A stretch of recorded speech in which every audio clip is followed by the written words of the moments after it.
Saludos a todos, espero que se encuentren bien. Bueno, pues es un gusto verlos en esta primera sesión de nuestra materia. Y en esta sesión yo quisiera compartir con ustedes el tema de la perspectiva crítica global. Vamos a entender cómo para poder hacer negocios en el mundo tenemos que tener una mentalidad mucho más abierta y entender cómo los diferentes elementos se conjugan y todos afectan en las dinámicas comerciales y en las dinámicas de negocios en el mundo el día de hoy. Para esto voy a compartir con ustedes una presentación.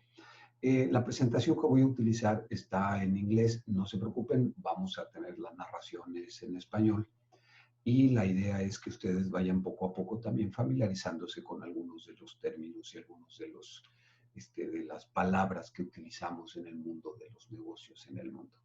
Entonces, sin más preámbulo, quiero iniciar. Déjenme compartirles, déjenme compartirles mi presentación. Por acá estamos ya. Entonces,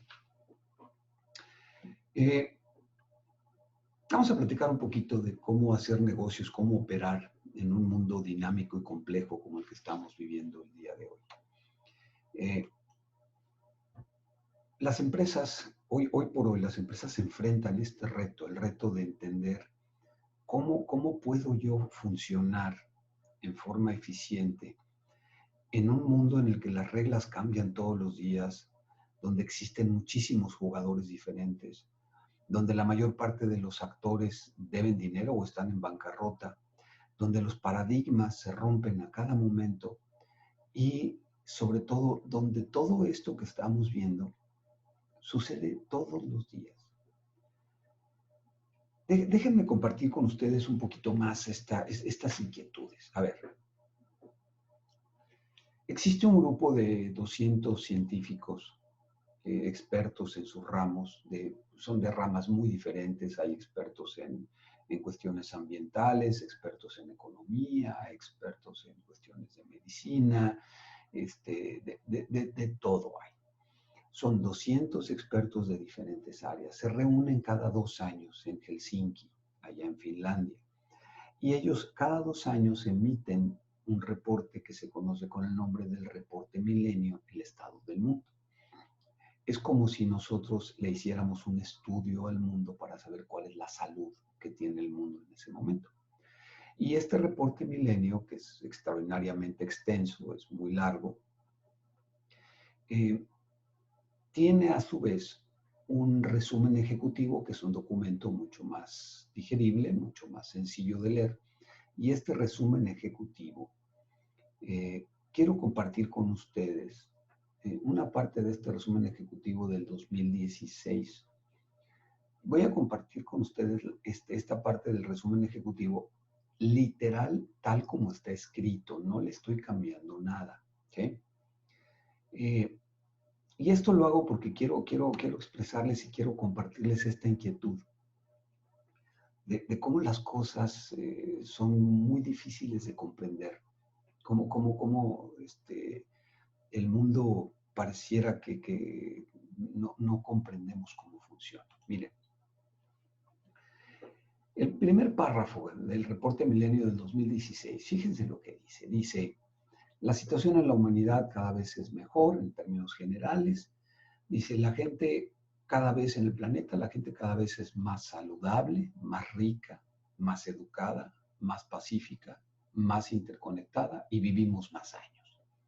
La mortalidad infantil se ha reducido 47% desde la última década de los 90. La pobreza extrema en el mundo desarrollado se ha reducido al 50%. La tasa de término de la educación primaria o elemental creció a casi 90%. Solamente hubo una guerra transfronteriza en el año 2013. Casi 40% de los seres humanos estamos conectados por Internet. Y las esperanzas de vida se han incrementado 10 años en los últimos 20 años, de tal manera que hoy a nivel global las esperanzas de vida son 70.5 años, sin precedente. Ok, esto es impresionante. Pero si nosotros analizamos esto, pareciera que todo lo que estamos viendo es bueno. Diríamos, oye, pues todo está bien. Ok, ahora, vamos a ver el segundo párrafo del mismo reporte Milenio del 2016. El segundo párrafo dice, sin embargo, los niveles del agua dulce en el mundo se están declinando, están cayendo en todos los continentes. Los conflictos internos y el número de refugiados crece todos los días en proporciones peligrosas. Los glaciares se están derritiendo. Las diferencias en los ingresos son cada vez más vergonzosas. Los arrecifes de coral están muriendo. La acidez de los océanos se ha incrementado. Cada década mueren, las partes muertas de los océanos se duplican desde 1960. La mitad de la tierra cultivable del mundo se ha destruido. El desempleo juvenil ha alcanzado proporciones muy peligrosas. El tráfico y la contaminación en las ciudades estrangulan a las personas. De 1 a 1.6 billones de dólares se pagaron en corrupción en el mundo en un solo año. El crimen organizado obtiene cada año el doble del dinero de todos los presupuestos militares del mundo juntos. Las libertades civiles están en riesgo y la mitad del mundo es potencialmente inestable. A ver, acabamos de ver el párrafo anterior y veíamos que todo está bien. Y ahora estamos viendo este párrafo y el mensaje que nos deja este párrafo es que las cosas andan bastante mal. Entonces, la pregunta es, ¿cuál es el verdadero? ¿Cuál es el real? ¿El párrafo anterior o esto? Bueno, ese es el principal problema que enfrentamos en el mundo el día de hoy. Que ambas realidades coinciden al mismo tiempo en el mismo mundo en el que vivimos. Es decir, no es que para algunos el mundo sea bueno y para otros el mundo sea malo, es que las dos realidades de cosas que hacemos bien y cosas que hacemos muy mal coinciden al mismo tiempo. Y entonces se vuelve extraordinariamente complejo operar en un mundo con estas realidades que son completamente disímbolos. Como dice el reporte Milenio mismo, dice, después de monitorear estos indicadores, dice, nos damos cuenta que hay cosas que hacemos muy bien y cosas que hacemos muy mal. El mensaje entonces es muy simple. No entendemos a nuestro mundo y no entendemos de urgencias y prioridades. ¿Qué es lo que debemos de hacer y cuándo debemos hacerlo? ¿Cuáles son las cosas importantes? ¿Cuáles son las cosas menos importantes? ¿Ok? Y por lo tanto, pues nos sentimos perdidos. No entendemos para dónde debemos de ir. Especialmente en los tiempos en los que nos ha tocado vivir ahora con la problemática de la pandemia y estas cosas, pues el mundo de los negocios llega a una etapa en la que se vuelve complejo. Ahora, vamos a complicarlo un poco más. ¿Qué les parece? ¿Qué les parece si complicamos la ecuación un poco más? A ver, en el mundo existe una cantidad de dinero. Digo, es muchísimo, pero pues, es una cantidad de dinero. No sé, el dinero no es ilimitado. El dinero no nos viene del espacio exterior. Es decir, el dinero que hay en el mundo es una cantidad que es limitada. Entonces, vamos a entender una cosa. ¿Dónde está el dinero? ¿Dónde está el dinero? Así para fines prácticos. Bueno, si nosotros preguntamos, ¿quién es el que tiene más dinero en el mundo? Como quien dice, ¿quién es el rico de la cuadra? ¿Sí? Pues vamos a ver qué es lo que nos dice el Fondo Monetario Internacional con su reporte de las 20 economías más grandes del mundo. Y entonces veremos que con datos que nos falta actualizarlos un poco, pero Estados Unidos tiene la economía más grande del mundo y China está en segundo lugar. Y la diferencia entre Estados Unidos y China, pues todavía el día de hoy, aunque los números son un poco diferentes, pero todavía el día de hoy es una diferencia importante. En otras palabras, nosotros si vemos el Producto Interno Bruto diríamos, bueno, pues Estados Unidos es el que tiene más dinero. De hecho, le gana a China por aproximadamente un 20%. Ok, a ver. Imagínense ustedes que ustedes viven en una casa y que tienen un vecino del lado derecho y tienen un vecino del lado izquierdo. Su vecino del lado derecho tiene una mansión enorme, donde esa mansión tiene 10 recámaras, donde tienen jardines muy bonitos, donde tienen además una alberca muy grande, una piscina y tienen estacionamiento para 8 automóviles y ahí hay estacionados 8 automóviles de lujo, de reciente modelo.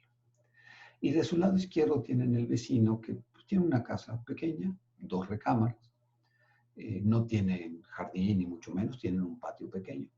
Y tiene espacio para 2 automóviles, pero él solo tiene uno. ¿Okay? Si yo les pregunto cuál de sus 2 vecinos tiene dinero, ustedes se inclinarían por decirme que su vecino del lado derecho, el de la mansión. ¿Ok? A ver. ¿Qué pasa si yo tengo acceso a las cuentas de banco de ambos vecinos? Y yo me doy cuenta que mi vecino del lado derecho, ni vendiendo la mansión que tiene y los automóviles que tiene, le alcanza a pagar el banco lo que le debe. Es decir, tiene mucho dinero, pero la deuda que tiene con el banco es aún mucho mayor. Sin embargo, el vecino de mi lado izquierdo no solamente no tiene deuda, sino que además tiene un poco de dinero guardado en el banco. Entonces yo les voy a preguntar, ¿quién es el que tiene el dinero? Bueno, en el mundo, esta situación es exactamente igual. Para poder entender quién es quién, no solo podemos fijarnos en el Producto Interno Bruto, tenemos que entender cómo están las deudas del mundo. Y si ustedes se fijan, la deuda de Estados Unidos en porcentaje de su Producto Interno Bruto es tremendamente mayor, pero tremendamente mayor. Es mucho más grande. Y entonces, volvemos a preguntarnos, ¿quién tiene el dinero?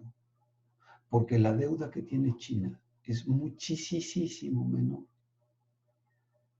Al final del día, estos elementos, si nosotros no los juntamos, pareciera que son completamente independientes y entonces nos iríamos con el error de que Estados Unidos es el país más rico del mundo. Además, vamos a complicarlo un poco más todavía. Si nosotros tomamos una lista de las 100 economías más grandes del mundo, es decir, si tomamos las 100 economías más grandes del mundo, ¿okay? Nos vamos a dar cuenta que solamente 31 son países. De las 100 economías más grandes del mundo, 69 son empresas. A pesar de que los números han cambiado, ya no son 39, sino son solamente 31, veríamos entonces qué es lo que esto nos quiere decir, a dónde nos quiere llevar esto. Vamos a entender que las empresas han tenido un desarrollo tal en el mundo que hoy por hoy los capitales que manejan las empresas en algunos casos son muy superiores a los capitales que manejan los países. Entonces, vamos a poner un ejemplo. La tienda Walmart en Estados Unidos maneja un presupuesto, tiene una economía mayor al país de Costa Rica. ¿Esto qué significa? ¿Quién realmente es el que tiene el control del dinero en el mundo? Porque nosotros en la mente pensamos que los países son los que controlan la economía. Sin embargo, cuando vemos que más de la mitad más, perdón, no más de la mitad, cuando vemos que 69 de las 100 economías más grandes del mundo son empresas, la pregunta que yo hago entonces es, ¿quién controla la economía del mundo? ¿Los países o las empresas? Y es una mera pregunta. Ahora, estamos utilizando, para calcular todo esto, estamos utilizando el Producto Interno Bruto. Y déjenme compartirles con ustedes, esta es la fórmula para calcular el Producto Interno Bruto. Con esta fórmula calculamos el Producto Interno Bruto. La fórmula del Producto Interno Bruto es muy simple, aunque pareciera de pronto que es un tanto compleja.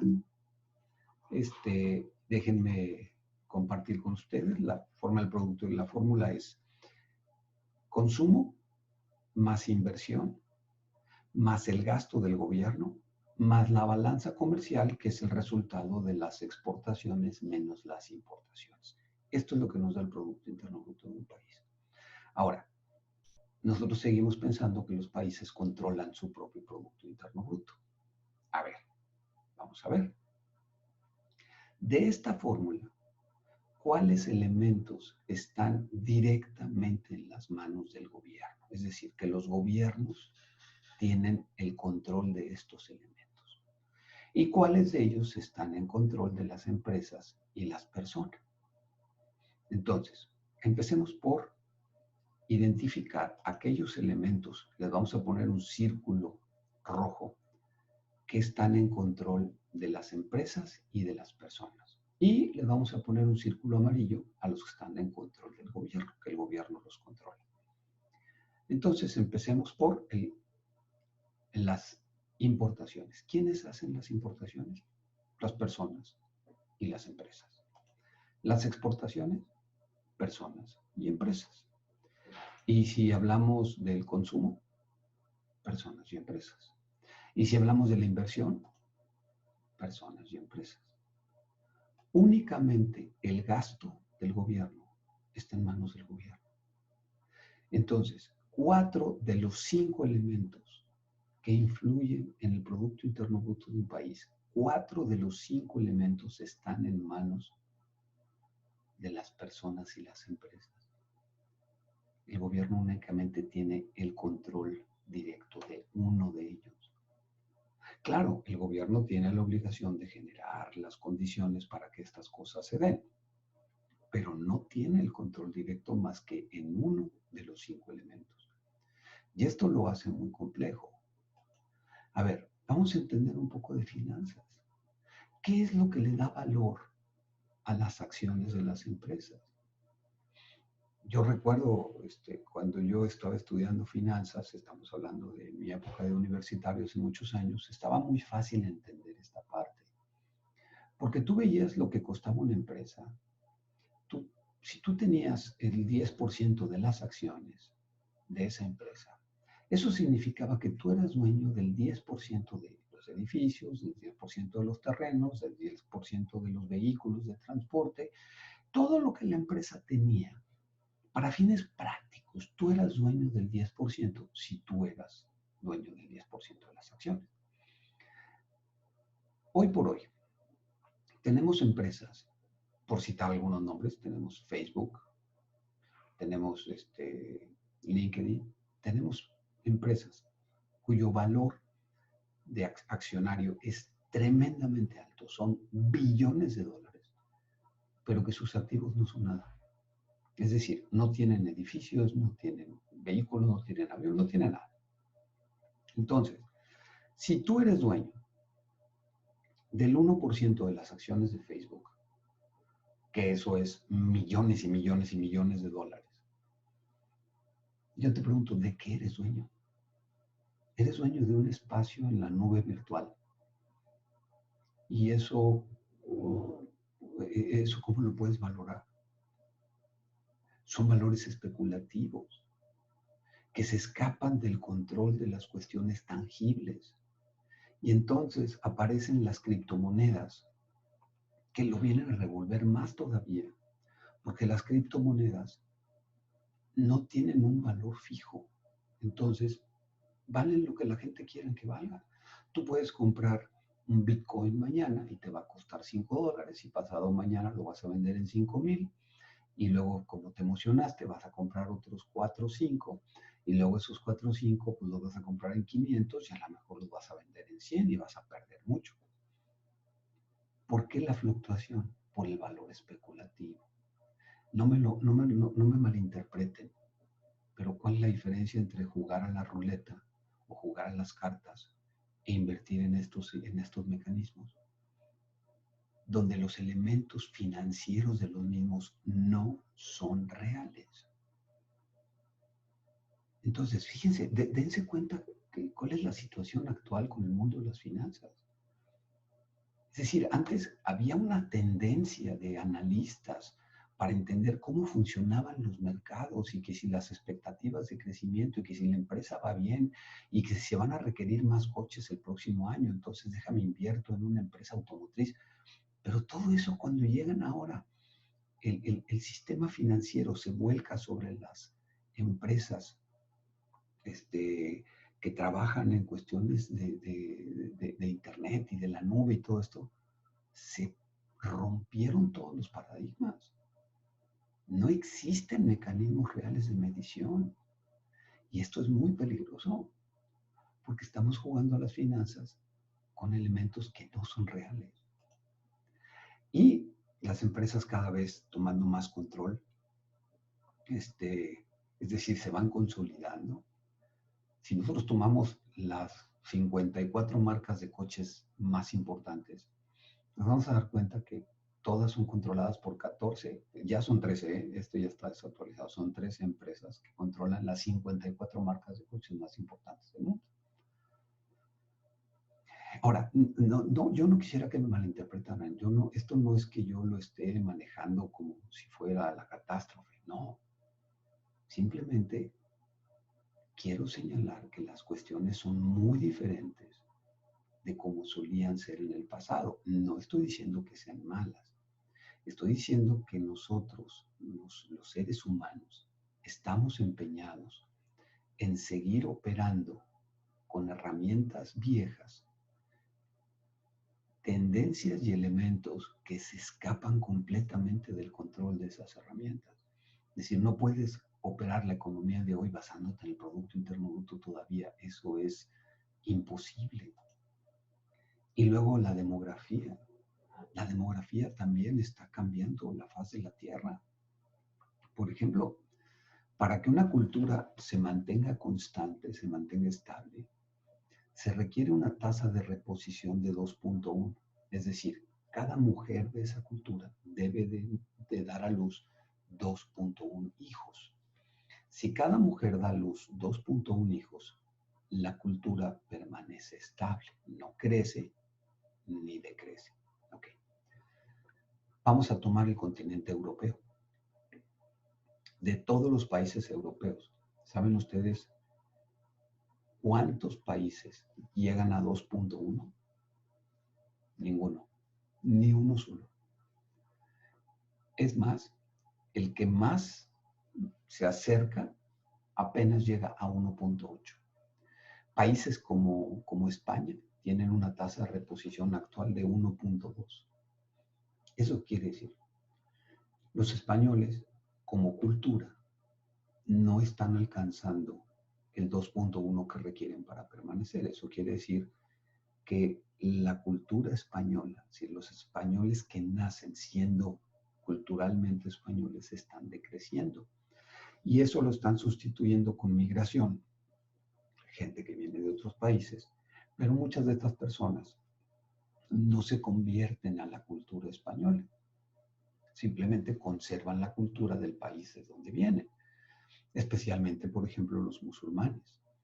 Entonces, si nosotros visualizamos España en el futuro, no quiere decir que España va a desaparecer. Es más, ni siquiera quiere decir que España va a tener menos personas. España va a tener quizá el mismo número de personas.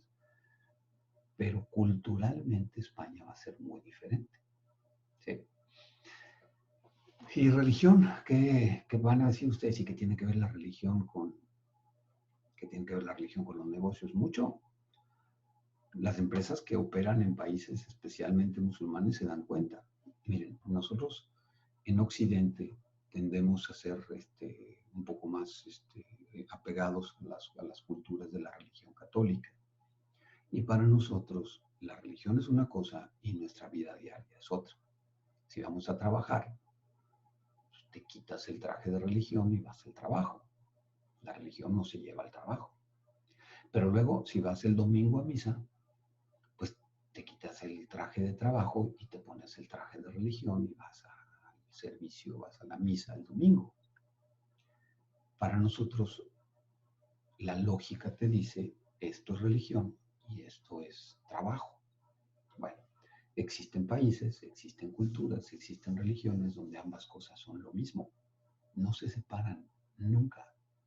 Entonces, si de repente son las 10:15 de la mañana y están en el trabajo los empleados y es la hora del rezo, ¿van a interrumpir el trabajo para rezar? Sí lo van a hacer, por supuesto. Y eso es algo que para nosotros no tiene sentido en Occidente, porque dices, a ver, ¿por qué? Pues, si van a rezar, pues váyanse a la iglesia el domingo y recen, pero aquí están en la oficina del trabajo. Para ellos no. Para ellos la vida es completa y la religión y el empleo son una sola cosa. Es parte de la vida de todos los días. Y eso sin mencionar los países, por ejemplo, que tienen la ley Sharia, que la ley Sharia es el sistema legal que está basado en el sistema religioso. Es decir, no tienen una constitución como nosotros las conocemos, sino que a ellos los rige el Corán, tal cual. ¿Sé qué es lo que dice el Corán? Eso, pues eso es lo que se hace. Y eso para nosotros, pues no tiene sentido. Sin embargo, para ellos tiene todo el sentido del mundo. ¿Cuál es el correcto? Vamos a entender que en el mundo somos diferentes y no podemos pensar que todo el mundo vamos a ser iguales y mucho menos pensar que todo el mundo tiene que ser igual que yo. Entonces tenemos que respetar estas diferencias, que algunas de ellas nunca nosotros las haríamos, que algunas no coincidimos con ellas, ¿de acuerdo? Pero eso no te da derecho a querer imponer las tuyas. Y eso nos cuesta trabajo entenderlo. Pensamos que los países del mundo tienen que ser democráticos. Todos los países del mundo deben ser democráticos. Si un país no es democrático, entonces anda mal. Eso es lo que pensamos. ¿Quién nos dijo? ¿Por qué queremos impulsar la democracia en todo el mundo? ¿A nosotros nos funciona? Sí, perfecto. Pero ¿quién te dijo que un país como China, que tienen 3000 años, que cuando el resto del mundo estaba haciendo dibujos en las cavernas, esos señores ya tenían la pólvora? Y en más de 3000 años no han tenido un solo minuto de democracia. La pregunta es, ¿la necesitan? ¿Por qué nosotros decimos que China debería ser un país democrático? Funciona así como está. ¿Quién nos da derecho a tratar de imponer un sistema porque simplemente a nosotros nos funciona? Es como si un carnívoro quisiera, un carnívoro quisiera que todo el mundo fuera carnívoro y que los vegetarianos andan mal porque deberían de ser carnívoros. Bueno, a ellos les funciona así, pues está bien. A mí me funciona comer carne, pues está bien. Ese es uno de los principales elementos que no hemos comprendido todavía en el mundo. Y vemos cómo las religiones, algunas crecen y otras van disminuyendo. Hemos visto una proliferación importante del mundo musulmán, con algunas complicaciones que tienen. Y luego vamos a hablar durante el curso, vamos a dedicarle una parte a entender la diversidad cultural. Cómo las diferentes culturas piensan en forma diferente y eso afecta la forma como hacemos negocios. Eso va a estar muy interesante, pero no nos vamos a quedar con la diversidad cultural solamente desde la perspectiva de las nacionalidades. Nos vamos a ir más adentro. Vamos a ver la diversidad cultural desde la perspectiva de las diferentes generaciones, ahora que están llegando los millennials a los trabajos, y cómo la interacción entre las diferentes generaciones ha causado problemáticas en las empresas. Y no nos vamos muy lejos. Aquí, en nuestro país y en todos los países del mundo, esto ha sido exactamente igual. Y vamos a hablar también un poco de ecología y de medio ambiente, sobre todo por las inversiones en las energías limpias, donde hay un enfrentamiento a nivel mundial entre diferentes pensadores, algunos pues con el señor Trump sobre todo, que piensan que esto del cambio climático es un engaño, que no es cierto. Sin embargo, estamos viendo consecuencias muy drásticas. Yo comparto mucho lo que dijo el químico Molina, premio Nobel de Química. El químico Molina dijo, miren, para que me entiendan, dice, los científicos tenemos décadas advirtiéndole a la humanidad sobre lo peligroso del cambio climático, pero no nos han hecho caso. Entonces, ahorita, cuando ya las consecuencias son evidentes, ahora vienen y nos dicen, oye, ¿qué hacemos?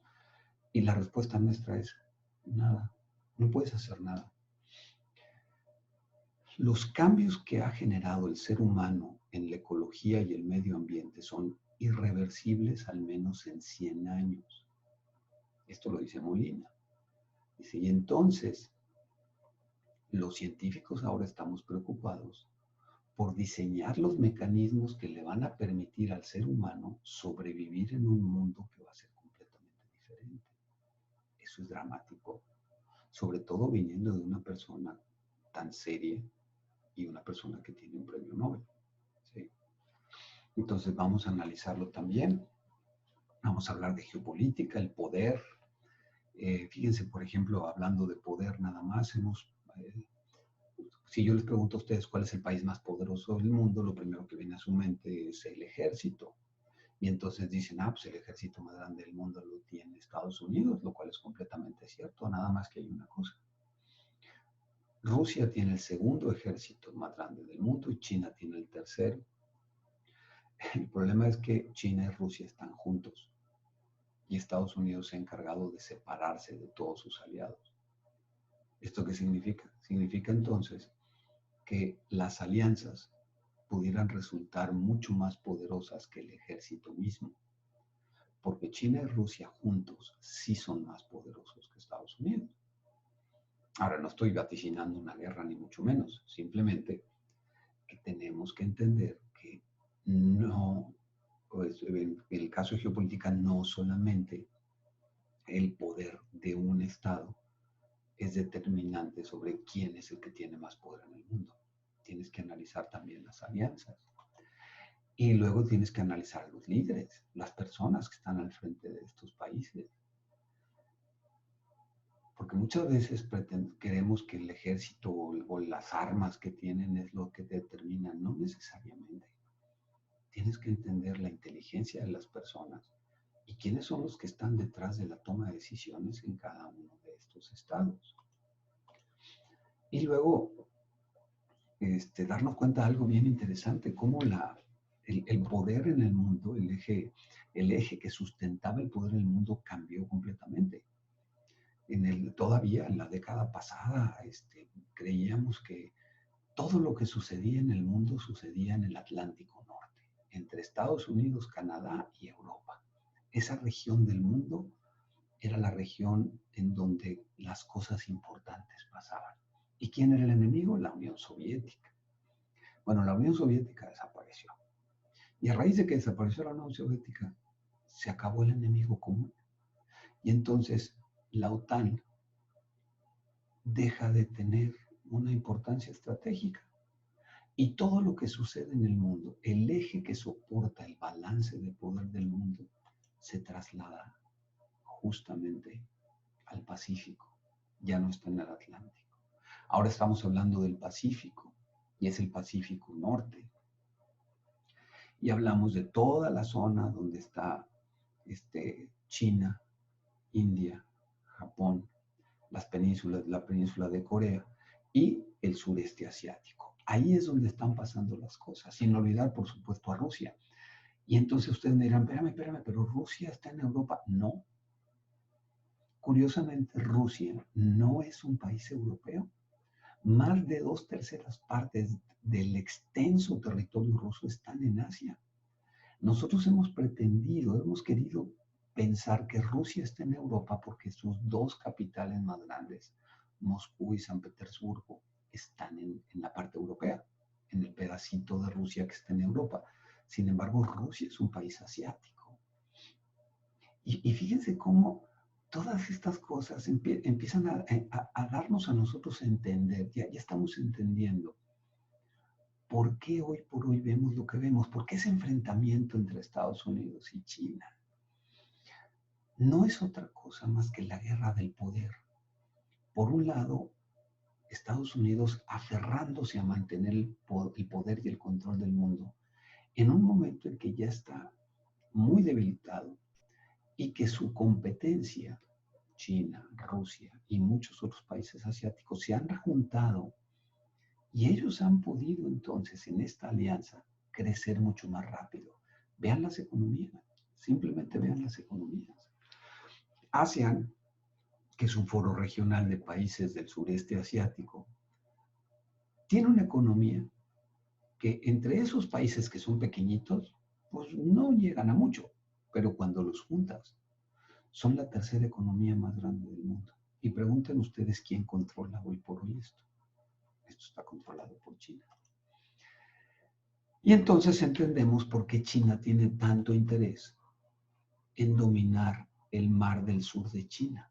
Esto que vemos aquí, el mar del sur de China, es una parte del mar que está en disputa porque es la ruta comercial más grande del mundo. Es decir, la mayor parte de los productos de exportación y de importación en el mundo pasan por esta zona, que estaba controlada por Estados Unidos y que ahora pareciera que está controlada por China y por algunos otros países en el sureste asiático. Pero entonces la gran disputa de estas aguas no tiene que ver con bases militares y cosas de esas, tiene que ver con el control del tráfico marítimo. Quien controla esta zona controla la mayor parte del comercio internacional. ¿Sí? Interesantísimo, ¿no? Y bueno, pues hablamos de problemáticas en Medio Oriente, que eso pues, nos está afectando a todos.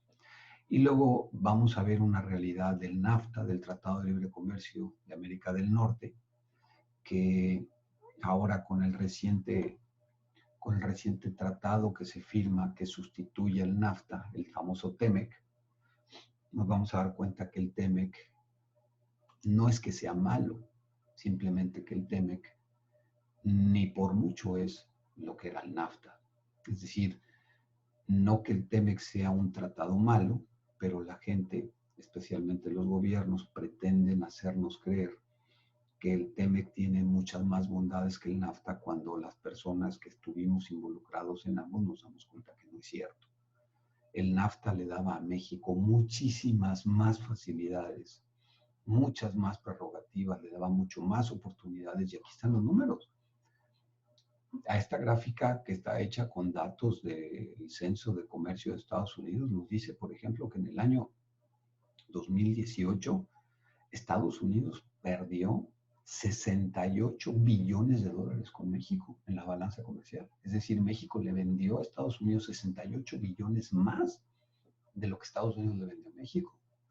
Pero vean en esos mismos años la balanza de Estados Unidos con China. ¿Se acuerdan que con México perdió 68 billones aquí? Bueno, aquí con China perdió 320 billones. Es decir, 5 veces más perdió con China que con México. Entonces, cuando acusaba el señor Trump a México de que es que Estados Unidos pierde por culpa de los mexicanos, pues no es cierto, no era México, era China, o tampoco China. Vean la balanza comercial de Estados Unidos con el resto del mundo. 720 billones de dólares de pérdida todos los años.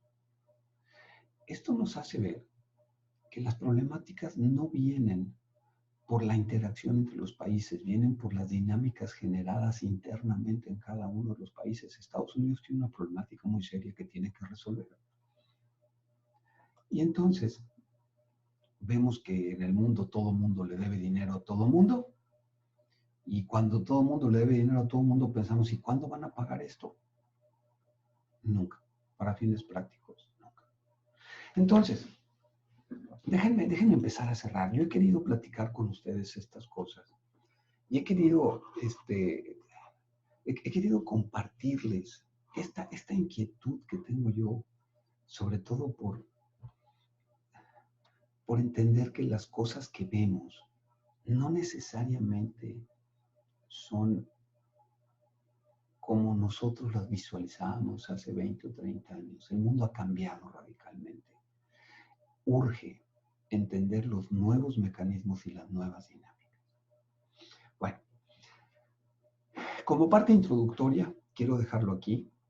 Vamos a ir analizando algunos de los elementos que vimos, los vamos a ver con un poquito más de detenimiento. Por lo pronto, sí quiero reiterarles, acuérdense que el mundo ha cambiado, que el mundo es diferente y que tenemos que tener una mente abierta para saber cómo las cosas van a funcionar de hoy en adelante. A todos muchas gracias y bueno, seguimos en el curso. Muchas gracias.